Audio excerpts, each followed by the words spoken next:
There's going to be some echo. I'm not going to get in my closet for a whole episode. Put the blanket over you. Would that work?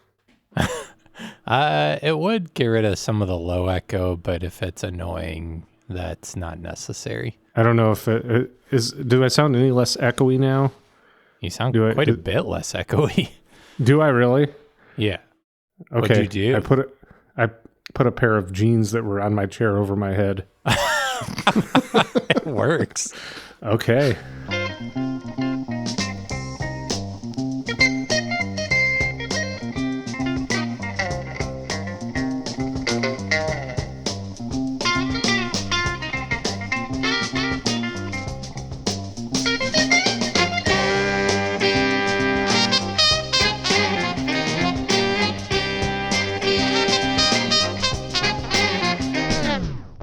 Welcome to I'd Buy That for $1, a podcast about inexpensive, common, and underappreciated records that are waiting to be rediscovered. I'm your host, Sean Hartman, author of the new book, Sad Bastards with Cool Hats, an in-depth look at the correlation between depressed musicians and their exquisite taste in headgear. Oh, I'm sold. Take my money. Yes, I knew that you would be. Guaranteed bestseller. I wish one of those guys would have offered Elliott Smith some hat advice. If only.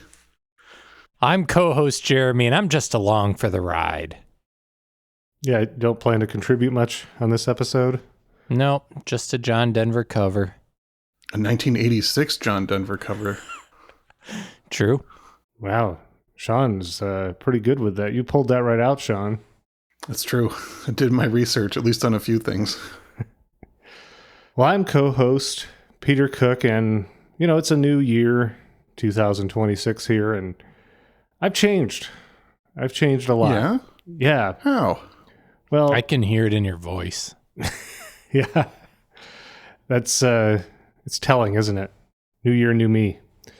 I used to be a guy who sat around wondering how long co-host Sean would milk the New Age magazine for intros on the podcast. But nowadays, I'm a guy who sits around wondering how long co-host Sean will milk his trip to Pittsburgh record stores in 2023 for episodes of the podcast. Yeah, we're starting to run out of selections, but we haven't quite run out just yet. From that one trip a few years back? Yep. Well, what did you bring from that trip today?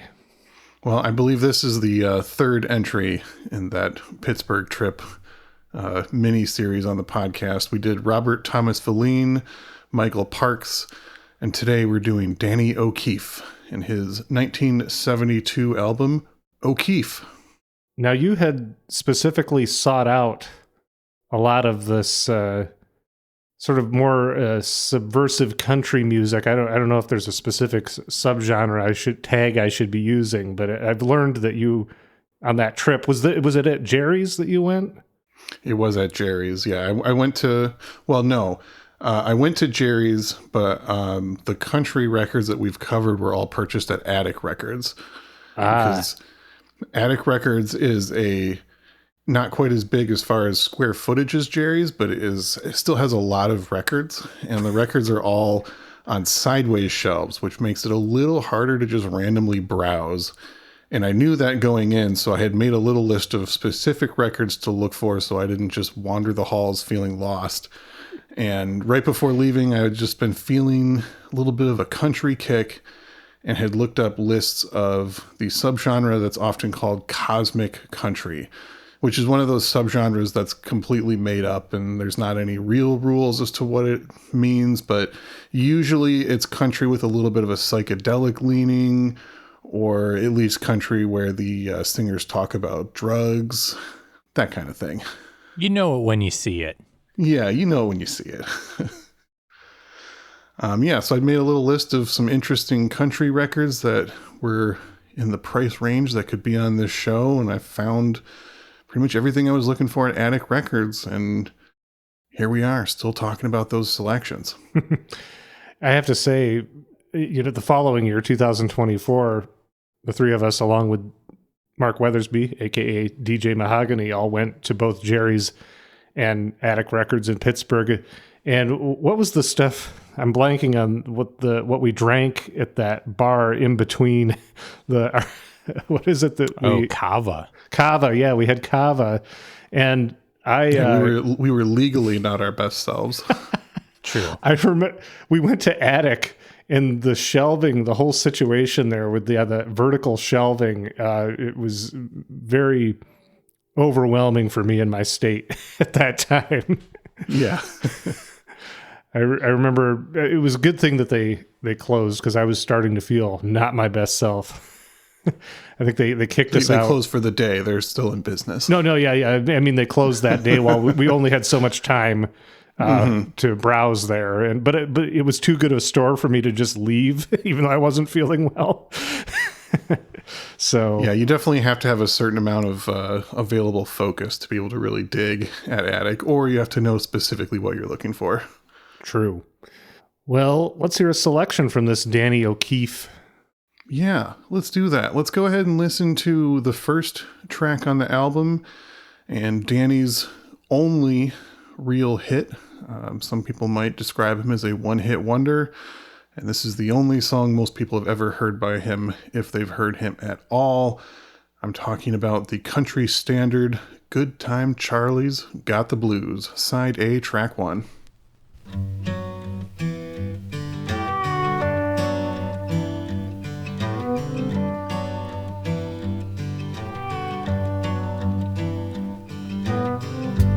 Everybody's gone away. I believe this time they're gonna stay. There's not a soul I know around. Everybody's leaving town. Some caught a freight, some caught a plane. Find the sunshine, leave the rain. They said this town will waste your time. I guess they're right, it's wasting mine. Some gotta win, some gotta lose. Good Time Charlie's got the blues.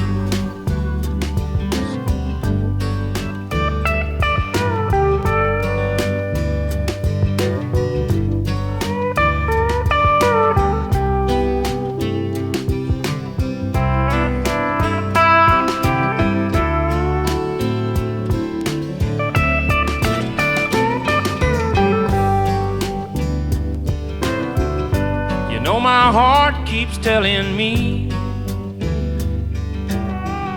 you're not a kid at 33. You play around, you lose your wife. You play too long, you lose your life. I got my pills to ease the pain.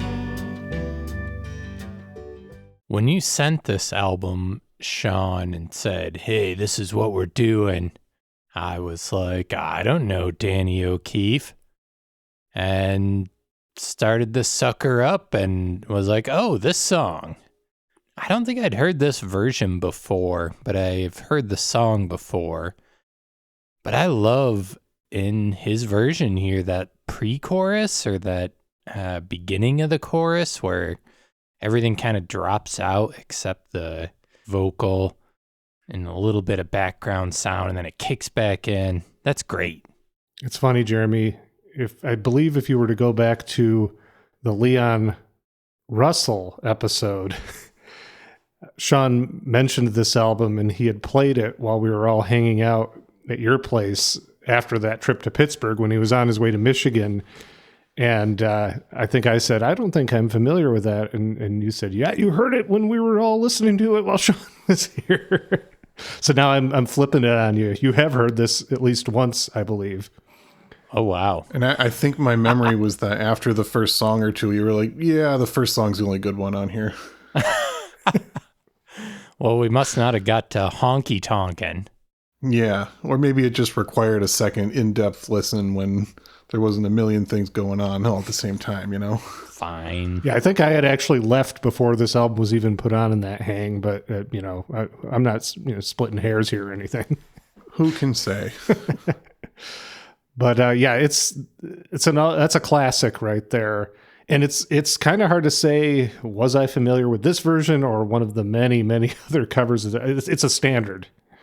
Yeah, it's been covered by so many people. I didn't even bother to try and make the complete list of people that covered this song or people that have covered Danny O'Keefe songs in general. Yeah, but this one, more so than anything else, has been covered by tons and tons of people, especially country-leaning singer-songwriters with the name Danny. With the name Charlie, sorry. Oh, okay. Yeah. If your name's Charlie and you're a country singer, you're kind of required to play this song. Yeah, I can see that, yeah. Yeah. But yeah, I mean, Elvis Presley covered it. A lot of people have heard the Willie Nelson version. Danny O'Keefe has stated in several interviews that possibly his favorite of all of the cover versions, though, is the Waylon Jennings version. And I got to say, of the little bit of research I did in the covers, that's probably my favorite of the versions as well. Waylon really knocked it out of the park with his cover. Yeah, at first you said Willie did it. I'm like, that'd be pretty well suited for Willie. And you say Waylon, I'm like, that's right in his range right there. Yeah. Some of the people that covered it made it a little lighter or a little happier, which is fine. You can do your own take on it, but yeah, this was right in Waylon's wheelhouse, and he did it only the way that Waylon could. Mm-hmm. He lived it. Yeah, when he's the right man for a song, look out. No one's going to be able to compare. And, I got to say, Danny is one of those artists that's often people talk about him as a songwriter first, just because of the amount of people that have covered him and revere his songwriting skills. But aside from a few examples, every cover I heard, I was like, yeah, Danny did it better. Like, he's the original writer on this stuff, and, he also lived it too. He brought a real sense of authenticity to the vocal delivery, and, he really knew what he was doing, both as a songwriter and in the studio. Yeah, listening to this and reading a little bit about Danny, I was reminded of J.D. Souther that we did an episode on, who also wrote songs for others, and that's what he was thought of, but he did like the best version a lot of the times. Yeah. Another sad bastard with a cool hat. True. I'm sure you wrote about him too. Oh, he's in there. Well, I don't know much about Danny. I think I've maybe on occasion thought he was a session guy, and I think I was mixing him up with Danny Korchmar. Yeah, he didn't do a lot of session work, but he did play with some amazing session musicians, and we'll get to that later in the episode. But before we get to the session players on this album, I suppose we should probably learn a little bit about the background of Danny O'Keefe himself and maybe some of those life experiences that fueled these songs we're hearing today. No relation to Georgia O'Keefe? Not that I'm aware of. I think she might have an extra F in her name anyway. Okay. Couldn't be related then. So Danny O'Keefe was born May 20th, 1943 in Spokane, Washington. It seems like he moved around a fair amount as a teenager, especially once he was kind of more living on his own and starting to play music in public. He lived in Minneapolis as a teenager, was fairly active in the coffeehouse circuit around there, made some valuable connections. He met a young Bob Dylan around that time. He also got to see some older legends of the folk and blues circuit, like Reverend Gary Davis and Mississippi John Hurt, two guys that were particularly inspiring to him, both as a singer-songwriter and guitarist. At some point, he briefly lived in New York City. Sounds like that might have been a little bit of an overwhelming place for him. I don't know how long he stuck it out in the big city. It's not for everyone. No, it certainly is not. Danny was definitely a young man who was well acquainted with hard times from a very young age. I believe in the year 1960, his father died after a prolonged illness. He actually died in a poorhouse. Had a pretty huge effect on him, and he was kind of pretty much living on his own after that point, as far as I know. He got married at a pretty young age, had a daughter in the early 1960s, and the family then settled back in Washington State sometime in the early 1960s. He was working a lot of odd jobs at the time on top of playing music and trying to break into the music scene. Did a lot of delivery jobs, and then he suffered a really bad motorcycle accident that he almost died from. He has a pretty vivid retelling on his website of having these images of hitting a car and then just like going flying into the air almost to the treetops and just seeing everything below him and thinking, well, this is the end. But it was not the end for him. He did shatter his femur and was kind of walking around in crutches for quite a while after that. About what year was that? That would have been mid-1960s, somewhere around 1965, I believe. It's kind of hard to nail down exact dates for a lot of this early life stuff from what I've seen. But I'm just seeing so many parallels with Dylan here, and then the motorcycle accident. I'm wondering who was first. I did think about that comparison as well. I think Danny was probably first. I forget what year the Dylan motorcycle accident 66. was. Okay, well, yeah, similar time for sure. Oh, I did see in an interview that Danny mentioned he met Dylan when he was in New York in 63 and tried to like start a conversation about Minnesota because that's where they were both from. And Dylan was like not really interested in talking to him. Yeah, I think he like just saw Dylan perform in Minneapolis and then in New York was like, hey, I've seen you before. We have similar friends. And Dylan was like, I don't want to talk to you. He was probably already guarded by then. Yeah. They did end up working together in the 90s, though. I don't know if you guys saw that. Yeah. Yep. They wrote a song together. Yeah. I guess by then. Years and years later. Danny was established enough by then to be worthy. Yeah, a bit more of a reputation. Wasn't just some random weirdo. Well, how about we take a short break from the bio and listen to some more music before we dive back in? How about that? How about that? How about that? Peter? What do you got? We're going to play one of my other favorite songs from this album and another track that was covered many times by other musicians.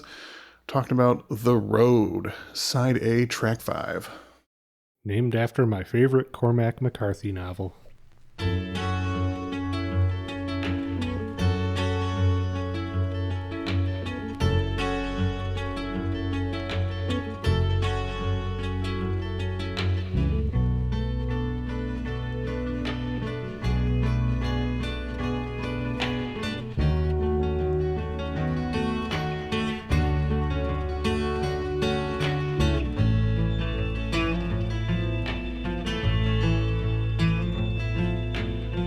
Highways and dance halls, a good song takes you far.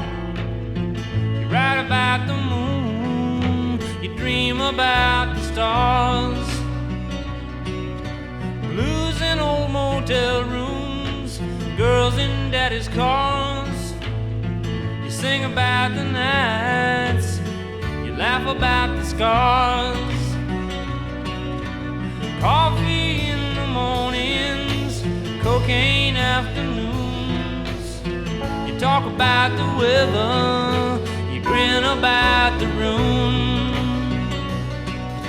The phone calls long distance to tell you how you've been.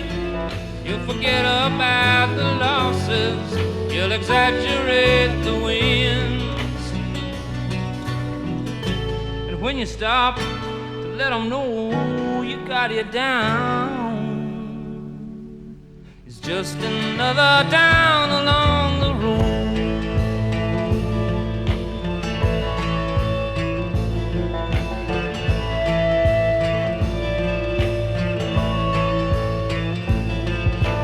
Ladies come to see you if your name still rings a bell. They give you down to nothing and they say they knew you well. So you tell them you'll remember they know it's just a game. And along the road their faces all begin to look the same. Man, I just can't get enough of those vocal note bends that he loves doing on this album.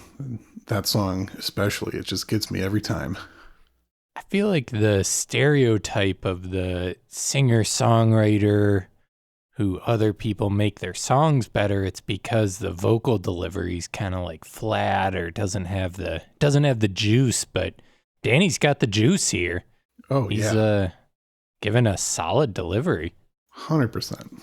I'm pretty positive I knew that song before listening to this album in preparation, but I'm not sure if it was that version or not. I'm guessing it's also been covered. I feel like it's one of those songs that I might be listening to Graham Parsons or someone like that on streaming, and then it will start after the album's over. It starts playing other artists, and I hear songs like that one. I bet you know the Jackson Browne version. That would make sense. Yeah. Yeah, I was going to say that's probably the most famous cover of it. That's track 2 on Jackson Browne's best-selling album Running on Empty from 1977. Okay, yep, there you go. Yeah, a lot of people probably know that version instead of the Danny O'Keefe version, but once again, I think Danny's version is better, much as I love Jackson Browne. Ooh. How do you feel about Jackson Browne's These Days versus other covers of people doing that song, like the Nico version? I don't know if I can really comment on the comparison there. That's another discussion. I really like the Paul Westerberg version of These Days. I'm partial to the Tallest Man on Earth version. Oh yeah, I could see that being a good one. Surprised that Jeremy would be into the 2000s indie folk version. Fair. So I have a fun little association with that song now every time I hear it. Just a couple months ago, the road, you mean, right? We're back to the road. Yes, Danny O'Keefe's The Road from 1972's O'Keefe. We're away from my tangent of These Days. You and your tangents. Keeps it interesting. So a few months ago, I had the one and only Mark Weathersby, a.k.a. DJ Mahogany, here in Philly for his second visit. And of course, we were driving around doing some record digging, as I'm sure no one is surprised to learn. And I was playing him some music in the car in between record stores, and I played him some Danny O'Keefe, told him I was thinking about making it a selection on the podcast soon. Played him Good Time Charlie's Got the Blues, he loved that, and played him The Road. And as soon as the line Cocaine Afternoons came on in like a mild tone of shock, Mark was like, "Oh, Danny." So now every time I listen to The Road, I have Mark Weathersby in my head saying, "Oh, Danny." I can hear it. Now I will too. It's charming. I love it. Yeah. Yeah, that one has almost a melody that's one of those. I don't know if haunted is the right word, because that is almost like a damaged quality, and I'm more going in like a haunting melody in that kind of sense. Like it's one of those melodies that feels like it's coming up out of the earth and has been around since olden times. Yeah, there's definitely a timeless quality to some of these songs. And a few of these songs, had been around for a while before this album. This is not the first version of Good Time Charlie's Got the Blues. It was on his album before this. He actually recorded it years earlier before getting a label contract. So a lot of these had been kind of kicking around and had been really road tested and tried out with different arrangements. So there's definitely a lived-in quality to a lot of this music. So Good Time Charlie's Got the Blues is his The Freshman by the Verve Pipe. Yeah, that is definitely the comparison that everybody was thinking of. I just had to say it if it wasn't obvious. And definitely part of the secret sauce of this album is the producer and arranger, the great Arif Mardin, the house producer and arranger for Atlantic Records, who's responsible for just an absurd amount of classic albums. Yeah, I associate him with the Bee Gees primarily. They're more their disco era, but that's underselling him as far as... Yeah. Yeah, I mean, he's notable for kind of helping foster the Bee Gees' transition into the falsetto disco sound. I know Shaka Khan has sung his praises quite a bit. He did a lot of work with Rufus, and yeah, just so many great artists. But yeah, like what Jeremy was saying with the interesting choices of having instruments drop out for certain sections, and also just how like kind of subtly funky a lot of these arrangements are for being kind of a folky, sad country album. It's just some like genius arrangements and production on here. It doesn't go too far, and it all really just serves the music in a great way. Yeah, there's a good variety of things going on stylistically too. It's not too repetitive. I don't know if that's going to be necessarily evident in the selections today. I think you picked a good variety. Yeah, I definitely left out a couple of the happier or more rockin' tracks, but I tried to not just pick the sad songs, much as I do think Danny kind of excels at the sadder material more than anything. I'm sure that's the stuff Jeremy was like, oh yeah, about. Oh, yeah. Oh, yeah. I'm along for that ride. Yeah, it sounded like you liked this album. That's true. I guess on my second listen, which I thought was my first listen, it spoke to me. Yeah, it's a great album all the way through. I'm a big fan of this one. Glad you guys like it. Do you want to learn a little bit more about what brought Danny to this point? I do. All right, so we're going to go back into, he's doing the delivery jobs. He's working the odd jobs. He's so poor at one point that he can't afford a driver's license anymore. And he's in fact jailed twice for driving without a license. But all the while, he's still plugging away. One of his first big connections was a childhood friend by the name of Terry Bassett, who helped him get some of his first exposure in the music business. Terry was, at that point in the early and mid-'60s, a Seattle-based DJ who then went on to become one of the most influential concert promoters and tour managers of the 20th century. Despite not necessarily being a household name for most people, he was one of those major behind-the-scenes guys, especially in the Northeast. Notably, he was one of the guys who helped discover Jimi Hendrix and actually traveled with Jimi on his first tours. Crazy. There were a lot of people that were involved in pushing Hendrix and getting him to where he ended up. I guess if you had a hand in that, you'd want to be loud about it, though. Yeah, it's a nice calling card to have. So Terry would occasionally get Danny some opening slots on shows. Danny talked about in an interview how one time he was scheduled to open for Sonny and Cher, but then arrived too late for the sound check due to car problems and was not allowed to play. He did get on some other shows. Terry also introduced Danny to another influential figure in his early life, label owner and Northwest music mogul Jerry Denon. Does that name sound familiar to either of you? Nothing to do with Denon turntables? I don't think so. I can't say it rings a bell. Yeah, he's kind of another one of those behind-the-scenes guys.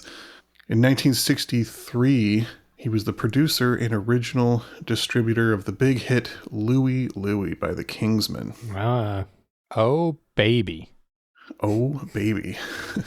He owned a couple different labels up there in the Seattle area, and Jerry Denon liked Danny O'Keefe and liked the music, saw some potential there, and did whatever he could to help boost Danny's career. So while Danny's out there working those odd jobs, he would do what he could to scrape together some money, and every time he had a little bit, he would enter the studio, record some demos, hand the demos over to Jerry, and every once in a while, Jerry would take one of the best ones and put it on a 45, try and make a hit.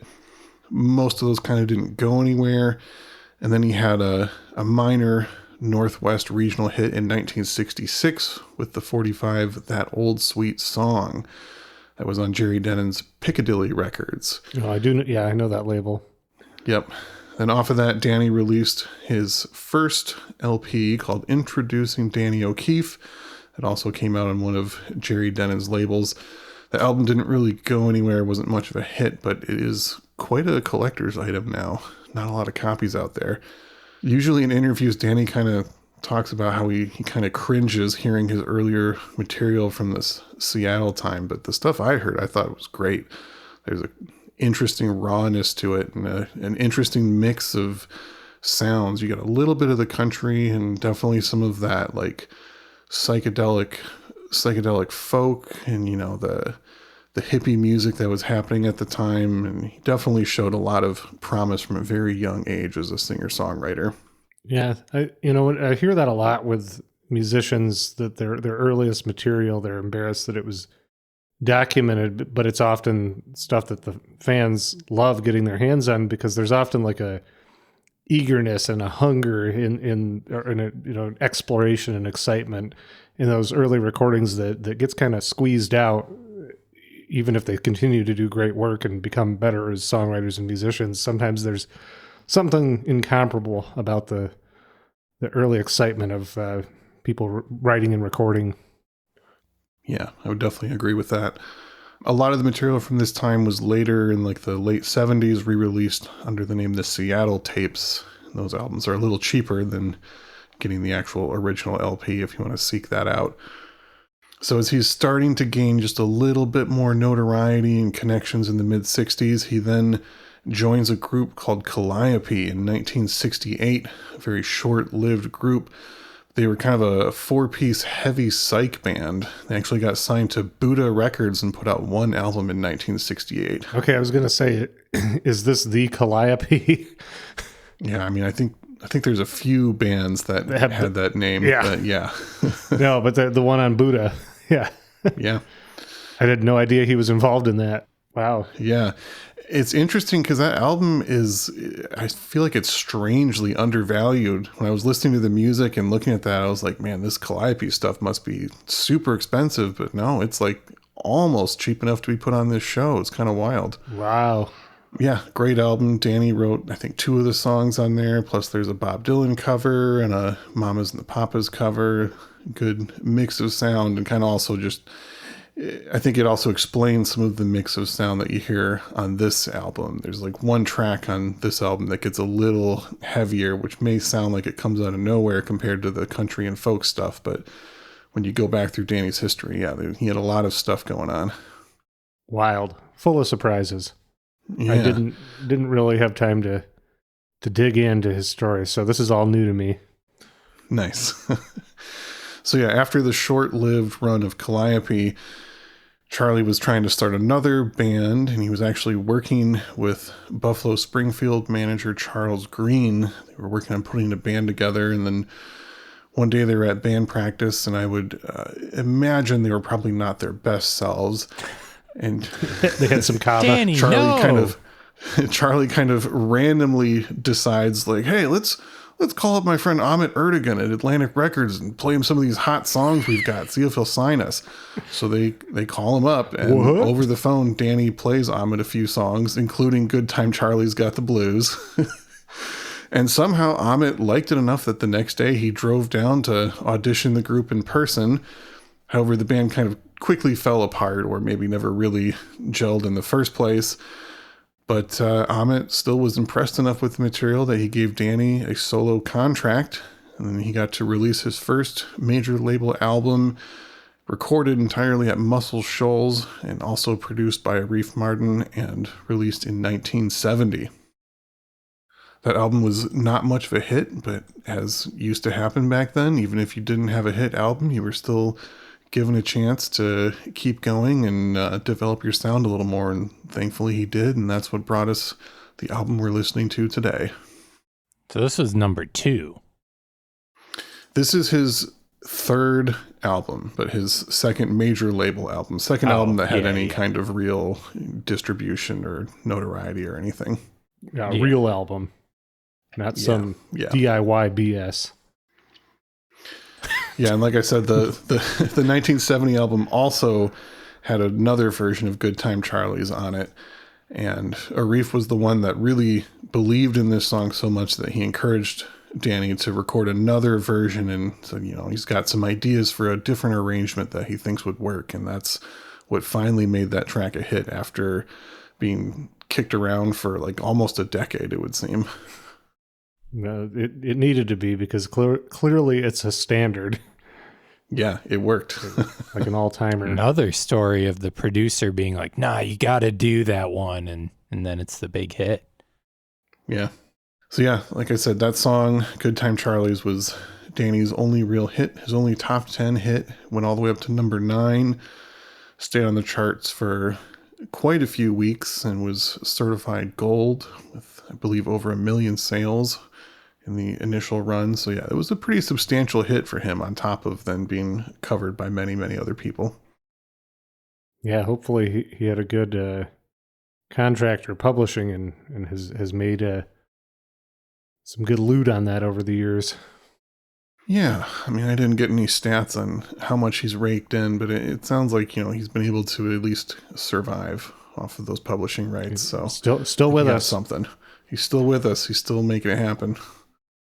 All right, let's listen to another track. We're going to go ahead and flip this over to side B and play 2 of the last songs on the album. This is another kind of slower, sad one, but a standout from the album. This is side B, track 4, I'm Sober Now.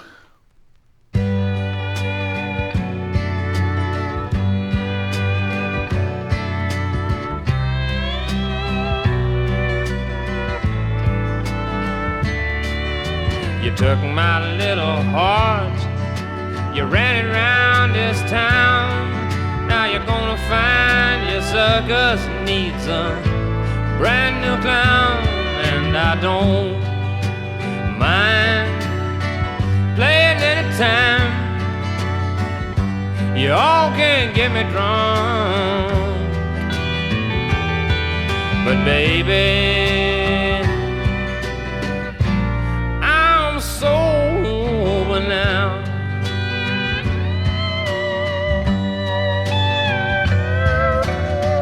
Remember I cheated, don't you forget that I lied.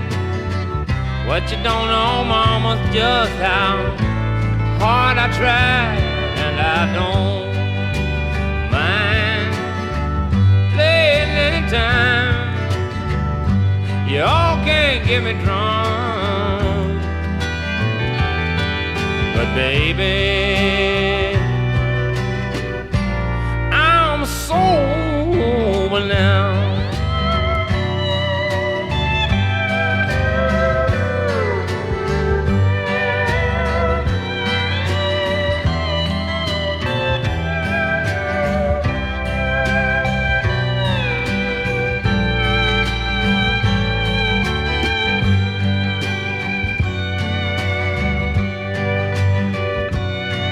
They say some folks can make it living on their own, but the only ones I heard of was either saints or stones.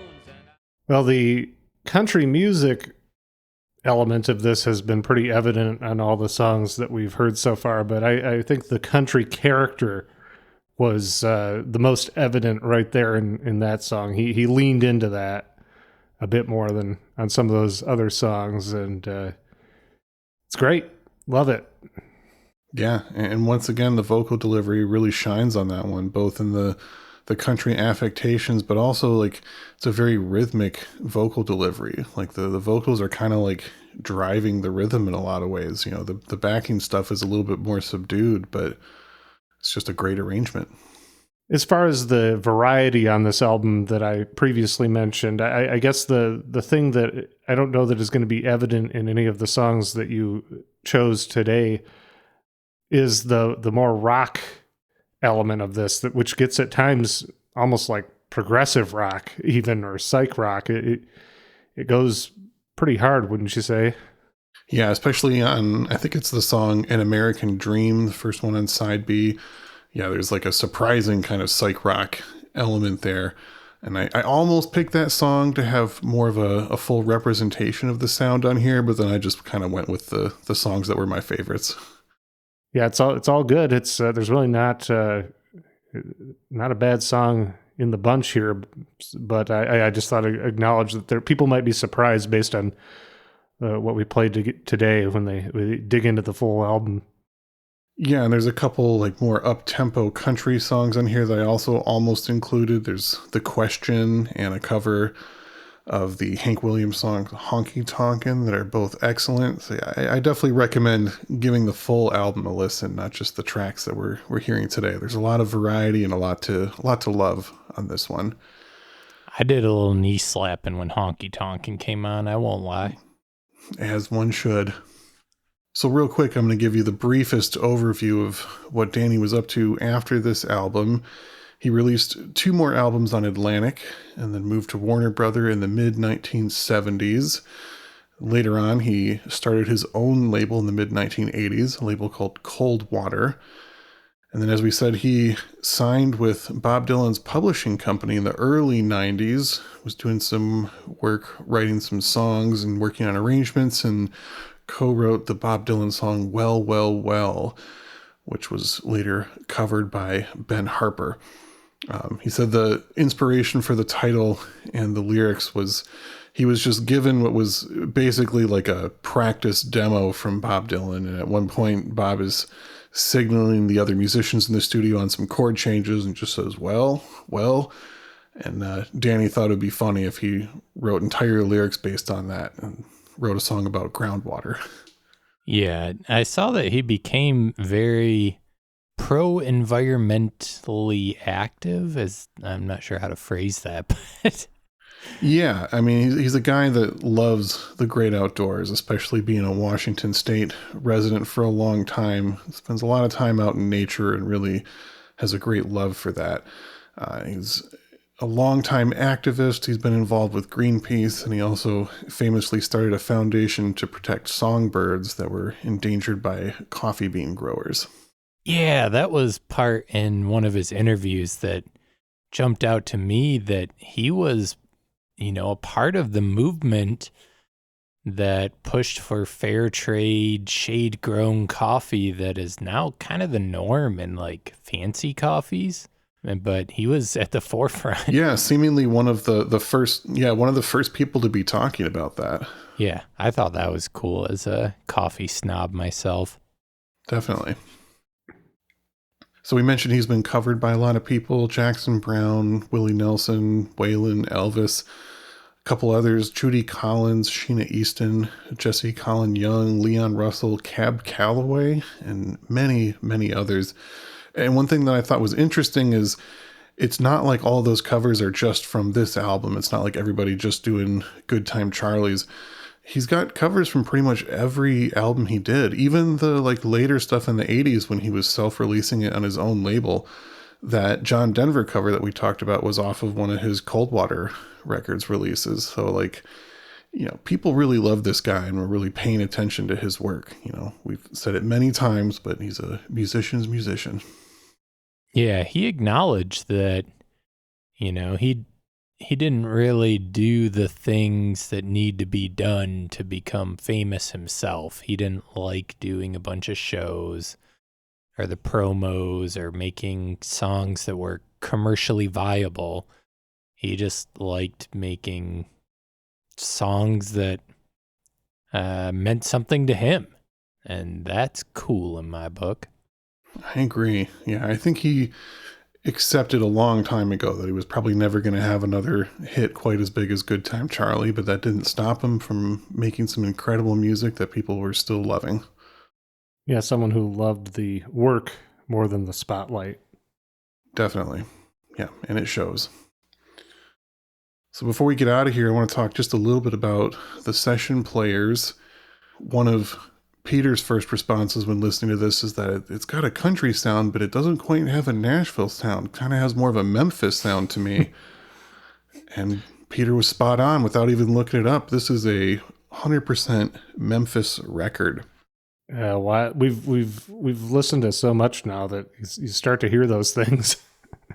Yeah, you're picking up on it for sure. So Danny's playing, the lead guitars, both acoustic and electric on here, and obviously doing all the lead vocals. But everything behind him is mostly played by official and unofficial members of the Memphis Boys, which was a group of studio musicians who at the time were working for American Sound Studios in Memphis. Those guys are on a bunch of hits and a fair amount of albums that we've talked about before. You can hear pretty much this same lineup with a few exceptions on albums like Memphis Underground by the great Herbie Mann. Herbie Mann, yeah. Yeah. Previously featured in season 1 of this show. An eternity ago. Yeah. This is also a very similar lineup to John Prine's self-titled album, a highly respected, untouchable classic. That we could never cover. No, absolutely not. A lot of these guys are also on the Jeannie Pruitt album that we covered. Most of them are playing on the amazing Dusty in Memphis, another album that we cannot cover. However, we'll definitely get to a Dusty album soon enough. Soon. And then much after American Sound Studios closed, you can still hear most of these players on the 1985 album, The Highwaymen. Oh, okay. With all those guys. Yeah. So the Memphis boys that are on this record, just a few of them. We got on acoustic guitar, Johnny Christopher, who also co-wrote the song Always on My Mind, another country standard. On bass, you got Mike Leach. On drums, you got Gene Chrisman and Hayward Bishop. On electric guitar, you got Reggie Young. Piano, Bobby Wood. On organ, you got Bobby Emmons, who was also a member of Bill Black's Combo from 1960 to 1963. And he also wrote a huge country hit, Lukenbach, Texas. Oh, One yeah. of my favorite Waylon tracks. Yeah. And on steel guitar, Leo LeBlanc. That's a pro lineup right there. Some pro Memphis boys right there. Yeah. None of the Nashville A-team names in there. So they definitely they got that country sound. It's just a little different down there in Memphis. So Sean, Dad, Yeah. it's that time that we have come to love and enjoy every episode. Yeah, a long time tradition, some might say. A long-time tradition, and I'm sure that you have prepared for us some recommended similar albums. Remember all those times when you would tee me up for this and I would jokingly pretend like I had forgotten to write it and, maybe I could come up with something? Well, for the first time in podcast history, I somehow absolutely forgot to write that section legitimately. It's been a hell of a week and been a hell of a few months. Yeah, We've been on break. We've been on break. I forgot how to do all of this. So I don't know. Should we just kind of make it up on the spot maybe? When a friend needs help, you help them. All right, let's do this. What are some albums that are similar to this? Maybe something we featured, maybe something we haven't. I don't know. I already threw one out there. J.D. Souther's Black Rose album that we covered on the podcast. Yeah, that's a good one. Yeah. Similar vibes, similar singer-songwriter, covered by a bunch of famous people and underappreciated for their own versions of their own songs. Yeah. Very soon we're going to be covering another album with a J.D. Souther song on it. I happen to know. Ooh, laying breadcrumbs. Stay tuned for that. That was with the J.D. Souther was with guest Jesse Phillips. Not too far back. Peter, do you have a good rec? Yeah, I'm thinking really early on another previously featured album, Phil Oak's Greatest Hits. It's got a bit of that cosmic country sound to it at times. Yeah, that's a good one. A Phil Oak's record. Another sad bastard that's been known to have a cool hat in some of his album covers. Yeah. Oh, yeah. Yeah, it didn't work out too well for him, unfortunately. Yeah, aside from writing some great music, but Jonathan Edwards, Honky Tonk Stardust Cowboy. It's a good comparison. And another great hat. Another great hat, another cosmic country album. Another one that we have not covered that I thought I had bought in Pittsburgh, but I actually had just, it was on my list around the same time, but I ended up ordering it from a Philadelphia store just a few months after that Pittsburgh trip. But at some point, I want to talk about Eric Anderson's 1969 album, A Country Dream. It's a good comparison to this one. Yeah, that's an amazing album. That's one that stuck out to me that you threw out as a cosmic country one. Mm-hmm. definitely gotta, at some point, talk about that Commander Cody album, Lost in the Ozone, 1971. The one that I doubted the existence of, but have now listened to, and it's pretty incredible. Yeah, down to seeds and stems again. Well, I think we've managed to do it. I think that's enough recommended similar albums. All right, we pulled it off. Hopefully the rest of the season I can actually remember how to do my job correctly. I believe in you. Thank you. All right, well, what's left? What are we going out on, Sean? All right, I'm going to give you just a taste of the slightly more happy and upbeat material from this one. This is basically the last song. There's like a 30-second partial song after it, but we're going to hear side B, track 5, Roseland Taxi Dancer. I love this track because I don't know if anybody else made this comparison, but to me, it sounds just a little bit like Leon Redbone, or at least the kind of song that Leon Redbone might have selected for an album.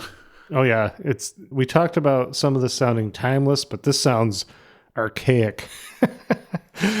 Yeah, he's digging way back in the same way that Leon Redbone might have. So I really enjoy this one. Great way to go out. Wonderful. All right. Well, thank you for listening to I'd Buy That for $1. Good to be back here in 2026. I'm co-host Peter Cook. I'm co-host Jeremy. I'm co-host Sean Hartman. Come on now, Granny dear. You're much too old to cry. You got your memories, but dearie, so do I. She was the sweetest rose of all that strange bouquet. The music played forever as we danced the night away. Come on and take a chance on a Roseland Taxi Dancer. Hey, hey, dance your night away. Here's your ticket to romance. Come on, sailor, what's the answer? The band will play till the break of day. And though she'll never love you, you can pass her with a while. Trade your ticket for a smile. I got a ticket for one more. Come on, you've nothing left to lose.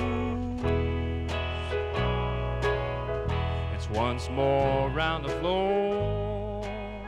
Sweetie, listen to the